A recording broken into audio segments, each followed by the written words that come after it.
எங்கள் அம்மாவுக்கு ரொம்ப நாளாக சிங்கப்பூர் போகணுன்னு ஆசை. இப்போ தான் நான் கூட்டிகிட்டு போயிட்டு வந்தேன்.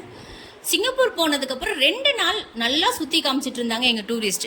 மேம் என்ன மேம் போகிற வழியில் ஒரு இடத்துல கூட ஒரு விவசாய நிலம் கூட பார்க்கவே இல்லையே அப்படின்னு கேட்டதுக்கு தான் அவங்க சொன்னாங்க சிங்கப்பூரில் விவசாயம் கிடையாதுன்னு. மேபி உங்களுக்கெல்லாம் தெரிஞ்சிருக்கலாம், ஆனால் எனக்கு அப்போ தான் தெரியும் சிங்கப்பூரில் விவசாயம் கிடையாது. விவசாயம் பண்ணாத நாடு நம்மளை விட முன்ன இருக்குது, நம்ம பின்தங்கி இருக்கோம் எப்படிடா அப்படின்னு ஒரு ஆச்சரியமாக இருந்துச்சு.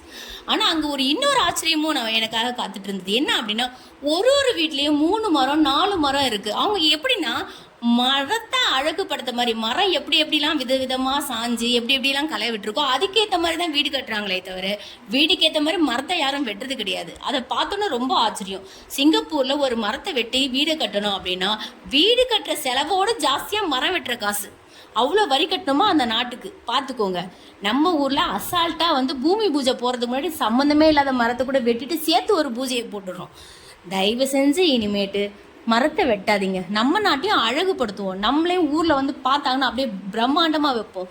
நம்ம ஊர் எவ்வளோ விவசாய நிலம் இருக்குது. நம்மளும் சந்தோஷமாக இருப்போம். எல்லாரையும் சந்தோஷமாக வைப்போம். மகிழ்ச்சியாக இருங்க. நம்ம நாட்டை செழிப்பாக வைப்போம்.